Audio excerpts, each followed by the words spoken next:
അപ്പോൾ നമ്മൾ ഇന്നുണ്ടാക്കുന്ന ഒരു സ്പെഷ്യൽ ചായ നമ്മൾ ആൾക്കാരെ കയ്യിലെടുക്കണമെങ്കിൽ ഇങ്ങനെ ഒരു ചായ ഉണ്ടാക്കി കൊടുത്താൽ അത് പാല് വെച്ചിട്ട് ഇതിനകത്ത് തന്നെ കുറച്ച് 2 സ്പൂണ് പാൽപ്പൊടിയും കൂടെ ഇടുക.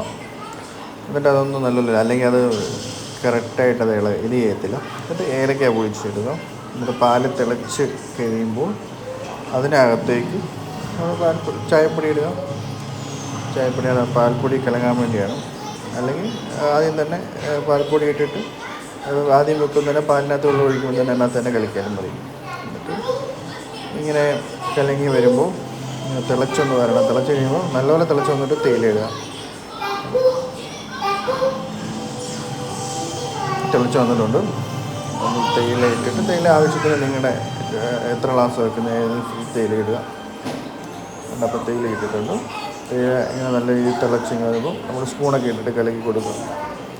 കലക്കിക്കൊണ്ടിരിക്കുക. സ്പൂണൊക്കെ ഇട്ട് ഇങ്ങനെ കലക്കിയൊക്കെ തിളച്ച് നല്ല രീതിയിൽ വരുമ്പോൾ നല്ല കടുപ്പൊക്കെ ഇങ്ങോട്ട് ഇറങ്ങണം. കടുപ്പൊക്കെ ഇങ്ങോട്ട് ഇറങ്ങി വന്നിട്ട് അതിനകത്ത് തന്നെ പഞ്ചസാര ഇട്ട് കൊടുക്കാം. അതൊക്കെ ഇളക്കിയിട്ട് പഞ്ചസാരയൊക്കെ അങ്ങോട്ട് കടുപ്പൊക്കെ ഇങ്ങോട്ട് ഇറങ്ങി എന്നിട്ട് ഇതിനകത്തോട്ട് ഒരു കപ്പിനകത്തോട്ട് ഒഴിച്ചിട്ട് ആ കപ്പിൽ നിന്ന് തന്നെ എടുത്തിട്ട് ആ ഗ്ലാസ്സിലോട്ട് പതപ്പിച്ചിട്ട് ഒഴിക്കും. നമ്മുടെ സൂപ്പർ ചായ റെഡിയാണ്. നല്ല ടേസ്റ്റ് ആയിരിക്കും. പക്ഷേ ഡെയിലി യൂസ് ചെയ്യാൻ പറ്റത്തില്ല, കാരണം പാൽപ്പൊടിയൊക്കെ ഇടുന്നുണ്ട്, പിന്നെ പാലും ഇടുന്നുണ്ട്, പാലിനകത്ത് വെള്ളം ചേർത്തിട്ടില്ല. അപ്പോൾ ഡെയിലി ഇങ്ങനെ കുടിക്കാൻ പറ്റത്തില്ല. വല്ലപ്പോഴൊക്കെ ഒന്ന് ട്രൈ ചെയ്യാൻ പറ്റുന്ന ഒരു സ്പെഷ്യൽ ടീ.